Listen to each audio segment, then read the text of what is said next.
भारतीय defence sector में एक और बड़ा कदम उठाने की तैयारी हो रही है। भारतीय स्वदेशी 5th generation fighter jet programme AMCA के लिए भारत और फ्रांस के बीच एक ऐतिहासिक डील फाइनल होने वाली है। फ्रांस, जिसने पहले भारत के साथ कई बार तकनीकी साझा करने से मना किया था, लेकिन अब एमका के लिए एडवांस 110 न्यूटन थ्रस्ट का इंजन तकनीक देने के लिए तैयार हो गया है। हालांकि ये खबर आप लोगों को IDRW के हवाले से बता रहे हैं। बता दें कि ये डील पीएम मोदी अगले महीने फ्रांस दौरे के दौरान साइन होने की संभावनाएं जताई जा रही है। कुछ समय पहले तक फ्रांस भारत को एडवांस इंजन की तकनीक देने से हिचकिचा रहा था। इसकी वजह थी फ्रांस की चिंता कि इस तकनीक का उपयोग भारत बिना किसी परमिशन के अन्य देशों को ना दे दे। साथ ही फ्रांस को डर था कि इससे उसकी डिफेंस इंडस्ट्री को फ्यूचर में नुकसान हो सकता है। लेकिन भारत ने अपने डिप्लोमेटिक रणनीतिक और आत्मनिर्भरता भारत पहल से फ्रांस को ये भरोसा दिलाया है कि ये साझेदारी दोनों देशों के लिए फायदेमंद साबित होगी। भारत ने ये भी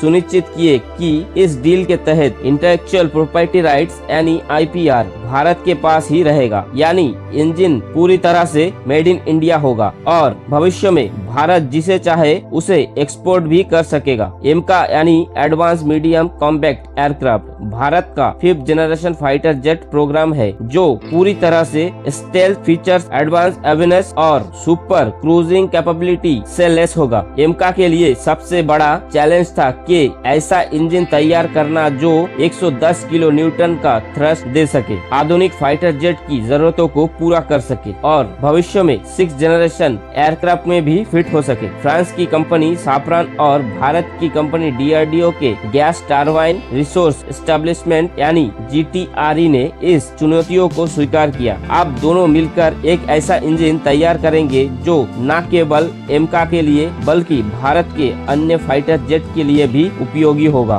सवाल ये है कि साफ्रान और M88 इंजन से कैसे अलग होगा ये इंजन। दरअसल फ्रांस के M88 इंजन जो राफेल फाइटर जेट में इस्तेमाल होता है, अपने थ्रस्ट और परफॉर्मेंस के लिए जाना जाता है। साफ्रान और GTRE का ये नया इंजन M88 से पूरी तरह से अलग होगा। इसमें एडवांस मटेरियल प्रोपल्शन एफिशिएंसी और बेहतर कंट्रोल सिस्टम लगाया जाएगा। ये इंजन भारत के 5th जनरेशन और 6th जनरेशन के एयरक्राफ्ट की जरूरतों को ध्यान में रखकर डिजाइन किया जाएगा। साफ्रान ने यह भी स्पष्ट किया M88 की किसी भी तकनीक को इस इंजन में इस्तेमाल नहीं किया जाएगा। अगले कुछ सालों में इस इंजन के लिए हजारों से भी ज्यादा ऑर्डर मिलने की उम्मीद है। इससे भारत की डिफेंस सेक्टर को अंतर्राष्ट्रीय स्तर पर एक नई पहचान मिलेगी। साफ्रान के साथ साझेदारी ने भारत के इंजीनियर को एडवांस गैस टरबाइन तकनीक पर काम करने का मौका मिलेगा। इससे नई इनोवेशन में बढ़ावा मिलेगा। खैर, कुछ भी हो,